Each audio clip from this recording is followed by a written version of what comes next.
Chcesz wreszcie zacząć realizować marzenia swojej organizacji pozarządowej? To świetnie, bo słuchasz podcastu Granty to nie wszystko, realizowanego przez Miedziowe Stowarzyszenie Przedsiębiorczości, Karolinę Duchińską i Joannę Szyniec-Mazur.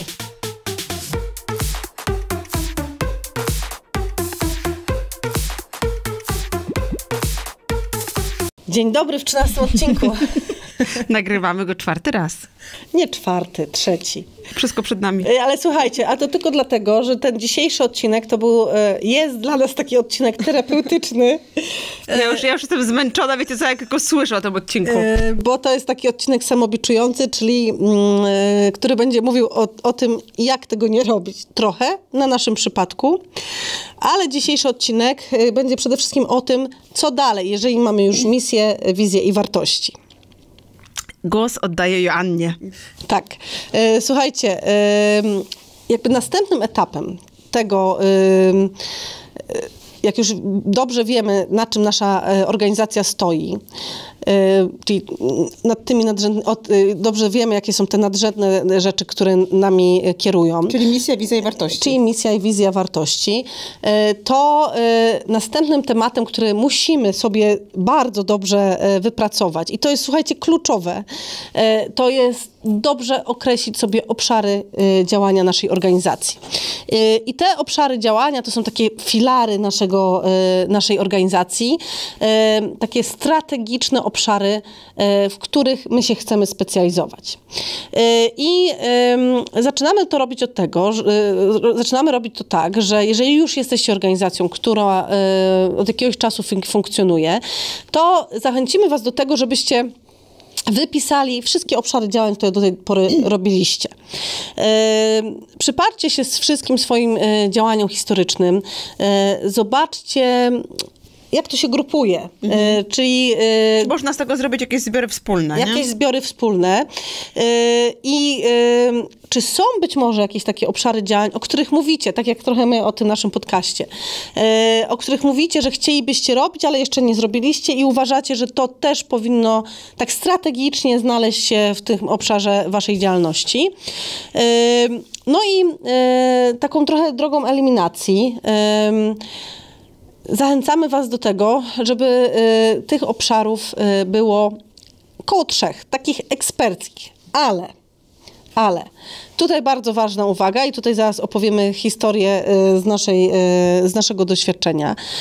Bardzo mocno chcemy podkreślić, że te obszary waszego działania powinny być powiązane ze sobą tematycznie, żebyście nie zwariowali. Chyba że macie bardzo dużą organizację pozarządową z dużym zespołem, który ma bardzo dużo różnych kompetencji i w którym możecie się tymi obszarami podzielić, tak jak trochę osobnymi firmami albo osobnymi markami, bo w momencie, kiedy wasze obszary będą bardzo mocno różnić się, będą zupełnie osobnymi działami wiedzy, to bardzo trudno być spójnym w swoim działaniu. No, spójnym i konsekwentnym, nie? Tak, i myślę, że tutaj warto opowiedzieć o nas.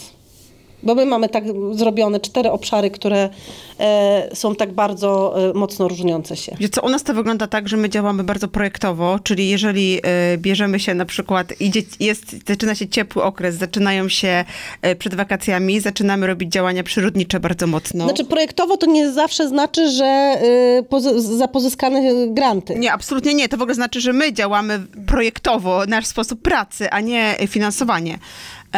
I my się wtedy mocno skupiamy na działaniach przyrodniczych, szczególnie na wakacje. Ale to też wynika z takiej logiki, nie? Że ludzie na wakacje w ramach tych prowadzonych działalności i przedsiębiorczości wyjeżdżają, więc to jest też dla nas taki czas na skupienie się na przyrodniczych rzeczach.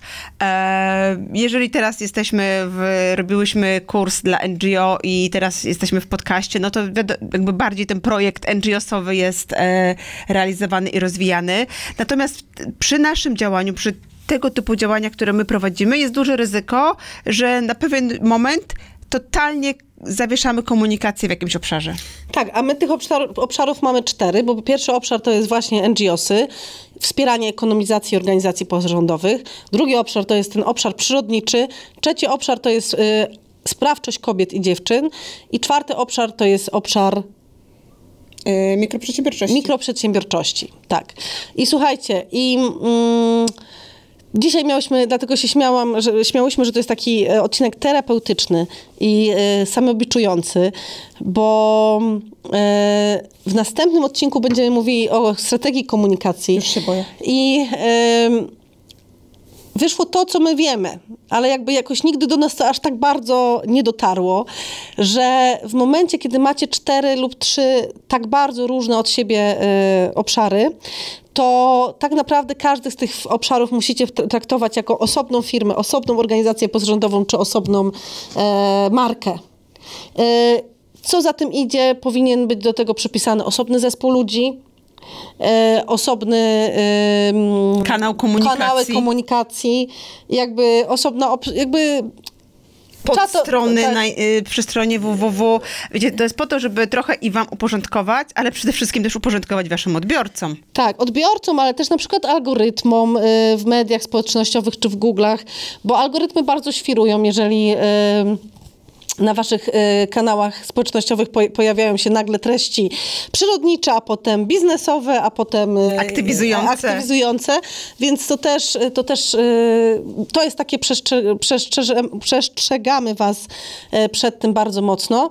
Natomiast fajnie by było już, żeby jak będziecie tworzyć te takie obszary, filary waszej strategii, to żeby tych filarów było w sumie taki na poziomie waszej eksperckości było ich 3.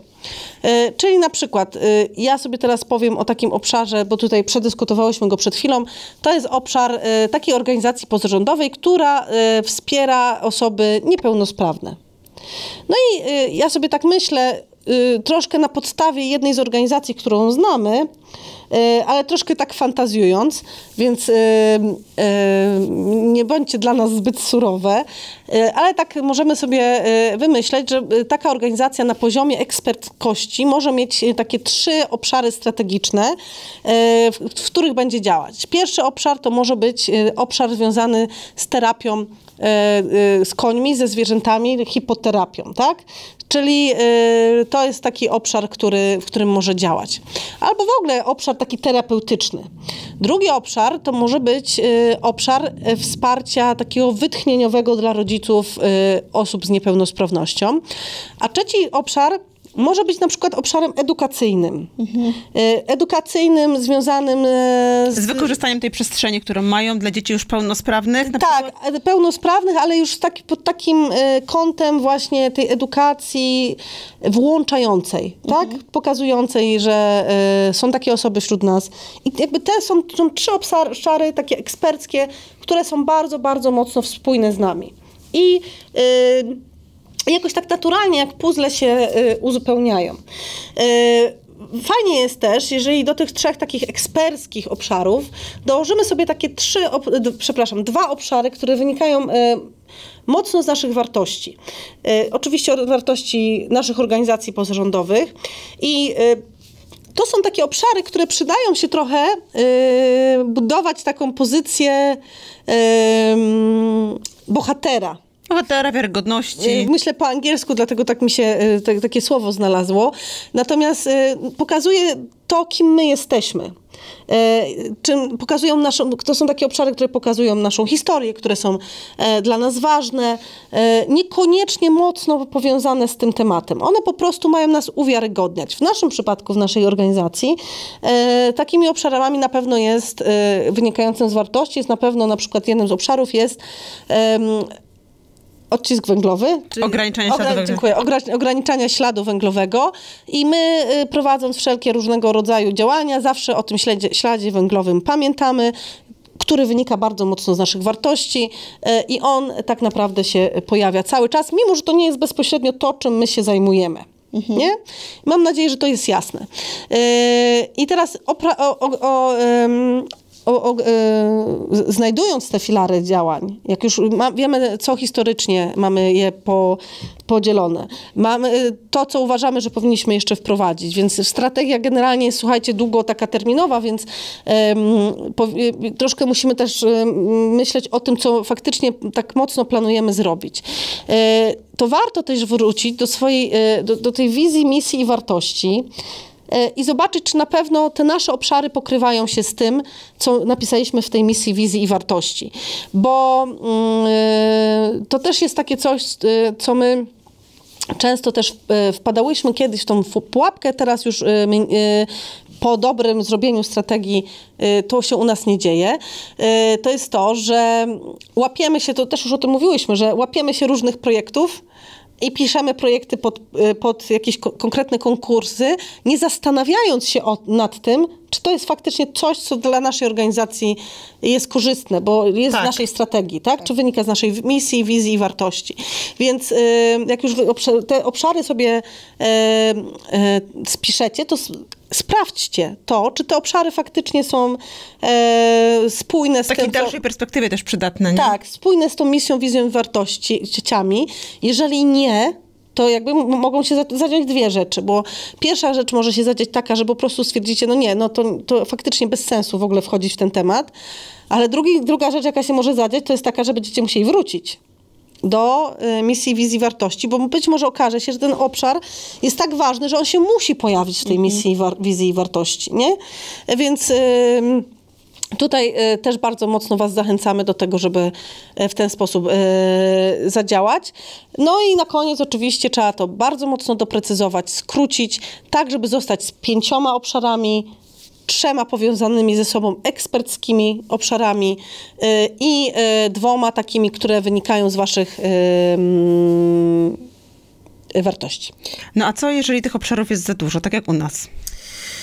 No właśnie, słuchajcie, to jest coś, z czym jakby przede wszystkim to grozi dużym wypaleniem i nam to się zdarza regularnie i taką frustracją, brakiem kreatywności, też ciągle zaczynaniem czegoś od nowa, nie? Ciągle budowaniem jakiejś takiej grupy odbiorców na nowo.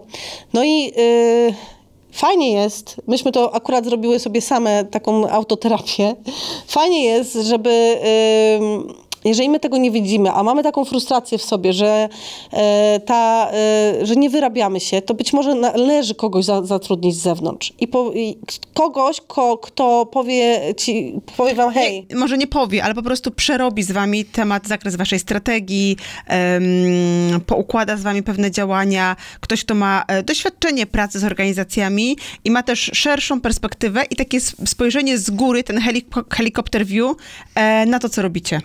Jeżeli nie macie takiej osoby, którą byście chcieli zaprosić do siebie, oczywiście my też możemy w roli takiego konsultanta z wami pewne rzeczy przegadać. A mamy duże doświadczenie?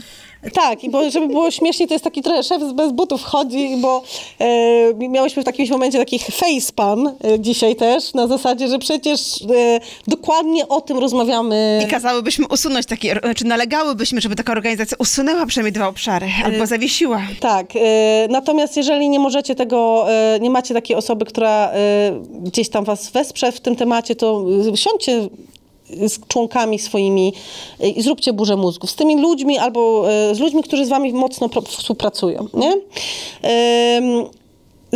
Druga rzecz, no to jest to, co się dzieje u nas, czyli działamy akcyjnie. Jeżeli mamy dużo tych obszarów tak mocno różniących się od siebie, to działamy od projektu do projektu, czyli tutaj mamy, nie wiem, sprzedaż, która trwa miesiąc, potem teraz wchodzą głogowianki, w czerwcu będziemy mieli duże wydarzenie dla kobiet, które realizujemy w dużej części z funduszy, jest dofinansowane przez naszą gminę miejską.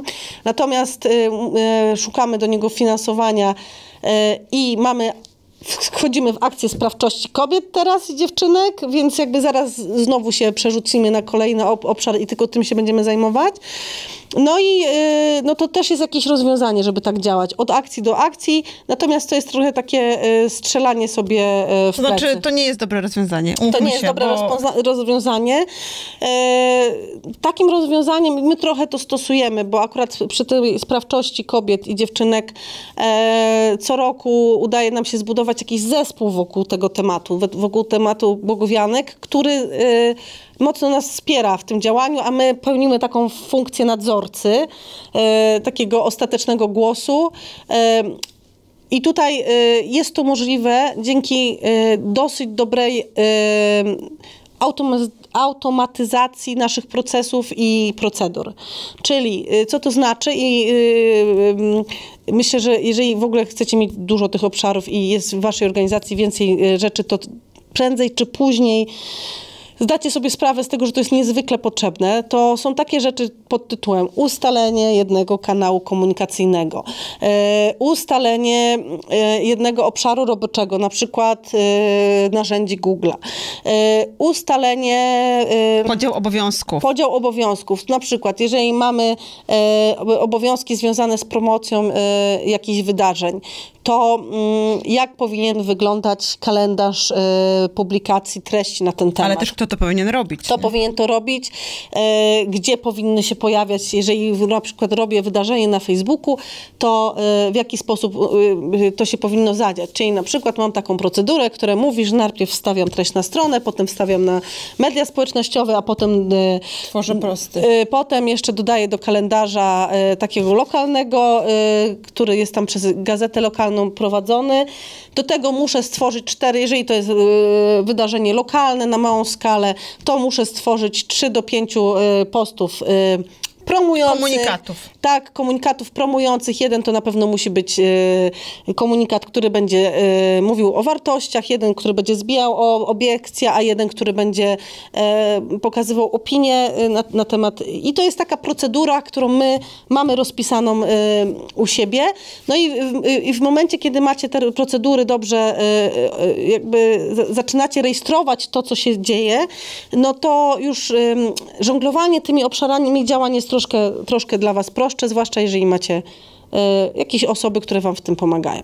No i słuchajcie, chyba mogę odetchnąć z ulgą, bo mam wrażenie, że skończyłyśmy odcinek 13, ale powiemy wam, co będzie w 14. No to w 14 powiemy wam, jak ta misja, wizja i wartości i te obszary pomogą wam lepiej komunikować się z waszymi odbiorcami, klientami, osobami, które mają skorzystać z waszej oferty. No i to będzie odcinek dla tych, którzy potrzebują oddechu i czują się trochę w takim kołowrotku treści. W sensie, że jest ten przymus, żeby cały czas coś tworzyć, ale tak naprawdę jest jeden wielki chaos z tym związanym. Więc koniecznie oglądajcie, słuchajcie naszego odcinka, zasubskrybujcie nasz kanał na YouTubie, na Spotify'u. Jesteśmy też dostępni w innych aplikacjach podcastowych. Jest strona www.miedziowestowarzyszenie.pl/podcast przez C, na którym są dostępne wszystkie do tej pory nagrane odcinki i tam też możecie dostać od nas dodatkowe materiały do odcinków. Do tego odcinka będzie też materiał z tymi pytaniami do tych No i też z taką rozpisaną strategią. Tak, z taką uproszczoną strategią, więc warto tą stronę określić, a już za chwilę odcinek 14. Do zobaczenia. Do usłyszenia.